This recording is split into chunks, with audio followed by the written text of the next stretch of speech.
ಒಂದು ಕಾಲದಲ್ಲಿ ಹಸಿದ ನಾಯಿ ಆಹಾರ ಹುಡುಕುತ್ತಿತ್ತು. ಬಹಳ ಹೊತ್ತು ಅಲೆದಾಡಿದ ನಂತರ ಅವನಿಗೆ ಮಾಂಸದ ಅಂಗಡಿಯ ಹೊರಗೆ ಮೂಳೆಯ ತುಂಡು ಬಿದ್ದಿರುವುದು ಸಿಕ್ಕಿತು.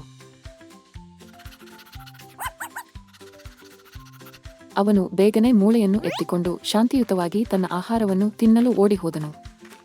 ಮನೆಗೆ ಹಿಂದಿರುಗುವಾಗ ಅವನು ಒಂದು ಸಣ್ಣ ನದಿಯನ್ನು ದಾಟಬೇಕಾಯಿತು.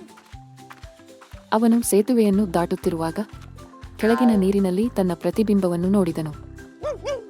ಆ ಮೂರ್ಖ ನಾಯಿ ಆ ದೊಡ್ಡ ಮೂಳೆಯನ್ನು ಹಿಡಿದಿರುವ ಇನ್ನೊಂದು ನಾಯಿ ಎಂದು ಭಾವಿಸಿತು.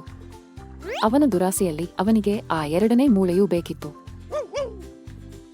ಅವನು ಇನ್ನೊಂದು ನಾಯಿಯನ್ನು ಹೆದರಿಸಿ ಮೂಳೆಯನ್ನು ತೆಗೆದುಕೊಳ್ಳಲು ಬೊಗಳಲು ಪ್ರಾರಂಭಿಸಿದನು.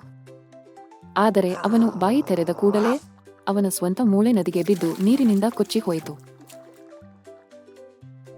ಆ ಬಡನಾಯಿ ತನ್ನ ದುರಾಸೆಯಿಂದಾಗಿ ಆಹಾರವನ್ನು ಕಳೆದುಕೊಂಡಿತು. ಅವನು ದುಃಖದಿಂದ ಹೊರಟು ಹೋದನು